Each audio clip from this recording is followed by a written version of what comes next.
भोजपुरी के power star Pawan Singh के एक और नया धमाकेदार भोजपुरी वीडियो सॉन्ग आपके बीच में आ गई बा। जी हाँ दोस्तों, तो भैया आज हम फिर से लेके आए आपके बीच में पावर स्टार पवन सिंह के नया भोजपुरी गाना। तो एक वीडियो को जरूर पूरा देखब, काहे से कि हम आपके वो गाना सुनाने वाला है जमुना एल्बम के नाम बा यही खातिर आ रहा।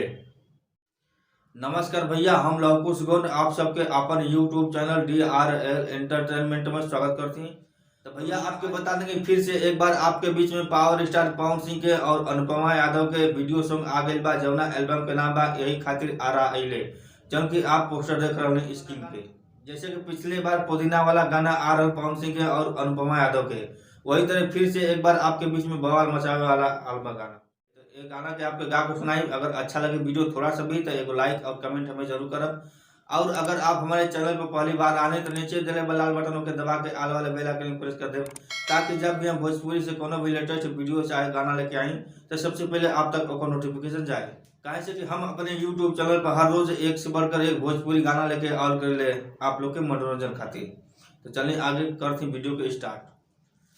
तो चलिए आपके गाना सुनाव जाती पवन सिंह के और अनुपमा यादव के एकदम गाना आलबा यही खातिर आ रहा है।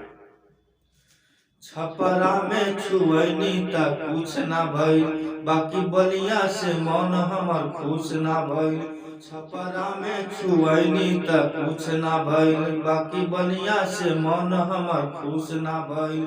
सगरी से बेसहारा भइले त यही खतियार आइले, ए जान बेसहारा भइले। सगरी से बेसहारा भइले त यही खतियार आइले, ए जान बेसहारा भइले। ससरम मौहाउ कइबे न कैलस त आ गइनी पटना में, तोर मन नाही भर पाई अतना में, हम जानतानी सब बारे कतना में। खाली घूम के गुजारा कैले त यही खतियार आइले, ए जान तू दोबारा आइले।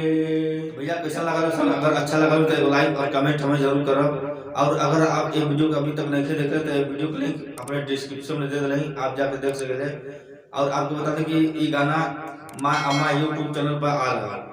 तो चलिए आज की खातिर बस इतना ही, फिर अगले दिन कोई नया वीडियो लेके आई, तब तक खातिर नमस्कार। जय हिंद, जय भोजपुरी समाज।